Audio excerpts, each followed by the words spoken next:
Yo, what's going on, guys? We are here with year 3 of my season expectations, preview, prediction, what to expect from the Los Angeles Clippers. And I've said this before, I think if the Clippers can stay fully healthy and everyone comes back to at least 90% of themselves, Kawhi, Paul George, John Wall, I almost said John Leonard, but John Wall, this team's the best team in the NBA. Ty Lue is, in my opinion, a top 3, if not a top 5 coach in the NBA. You got Kawhi Leonard, who's got thunder thighs, who's looking freaking amazing.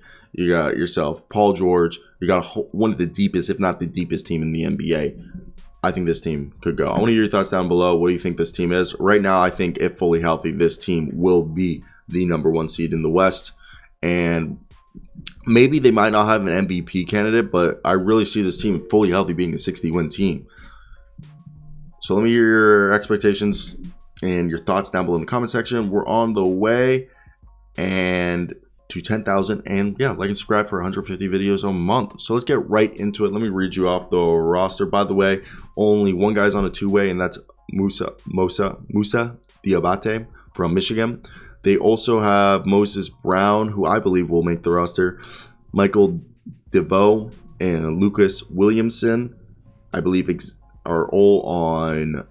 I think Xavier Moon's also on a training camp deal. All those guys are on training camp deals, and so is, Keaton Wallace, and I think that's basically all the guys that are fighting for the spots. The rest of the roster are the names Reggie Jackson, Terrence Mann, Paul George, Norman Powell, Luke Kennard, BJ, aka Brandon Boston Jr., Nick Batum, Amir Coffey, Marcus Morris, Robert Covington, and Zubac. And Kawhi Leonard, Paul George, if I hadn't mentioned them, and John Wall. But let's talk about the main thing about this team. Is Kawhi Leonard ready? And obviously, what were some weaknesses from the Clippers last year?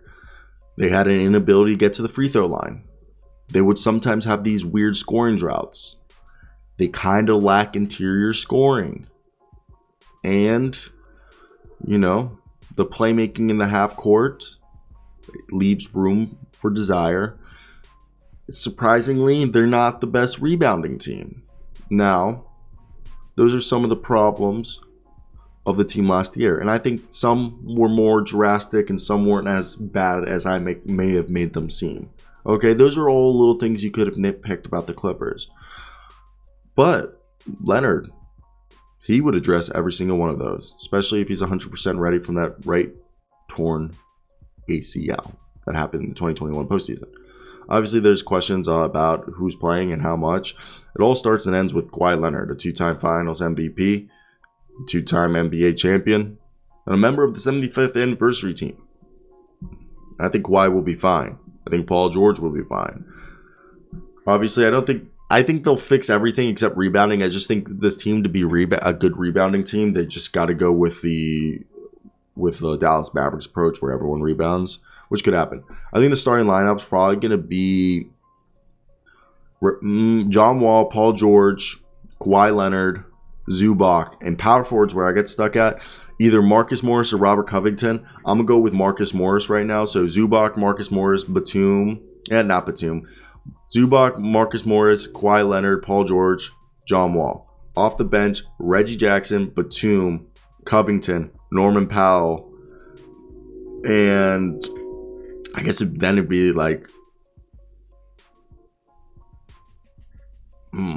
would you throw in because your starting lineup, like I said, the 5 guys: Zubac, Morris, Kawhi, Paul George, John Wall. Your next 5: Norman Powell, Reggie Jackson, Robert Covington, Nick Batum, Amir Coffey. That's already a 10 deep roster. We still haven't even hit Luke Kennard. Okay, Luke Kennard's still there. All right. Then you'll hit Xavier Moon and BJ Boston. And that's your 13 guys. And that's if needed. Luke Kennard's a good player. He should be in the rotation, but they have so many good players that Luke Kennard can't even get on the floor. And then behind that, it'd probably be Jason Preston and Moses Brown. That's my 15 right there. So they're probably going to cut DeVoe, Williamson, Wallace. And yeah, because Covington, Morris, Moses Brown, Zubac, and Batum are all front court players. Like Robert Covington, small ball 5. Same thing with Morris. Moses Brown. And will be the primary backup for Zubac if Zubac ever got hurt. But yeah, I think they're going to keep Moses Brown on that. And then, goddamn, I hate having to cough. And yeah, I see this team right here. Looking at it, I'm like, because my first question when I look at this, the starting lineup I think is fine.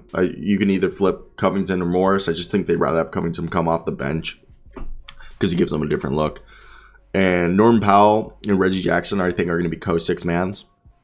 Then there's also Terrence Mann, who I didn't even mention. So Terrence Mann's actually, I think, would be in front of Luke Kennard. So that means they're 14 players deep, arguably 12 players deep, okay? Because, I'm sorry, with the starting lineup 5 of Zubac, Morris, Leonard, George, John Wall, okay? You got Terrence Mann, Norman Powell, Amir Coffey, Robert Covington, Reggie Jackson, Luke Kennard, okay? I feel like I'm Nick Batum, like 12 guys deep. That's then when you hit Xavier Moon, Brandon Boston, and Jason Preston, the last 3 players on the roster. So I think Terrence Mann is another player who's going to take a jump this year. And when I mean jump, I'm not saying Terrence Mann is going to turn into, Trey Mann or Tyrese Maxey or something like this. But he went from 7 points to 10.8 points, and he's a career 38% 3-point shooter. His rebounds went up to 5. I think he stays to 5. I think his assists go up to maybe 3 or 4. Steal a game. I really see him being like a 12 to 14 points per game scorer, a guy who kind of, surprises people. I think Terrence Mann, in my opinion, first off, I think this is the first seed, fully healthy first seed. Okay.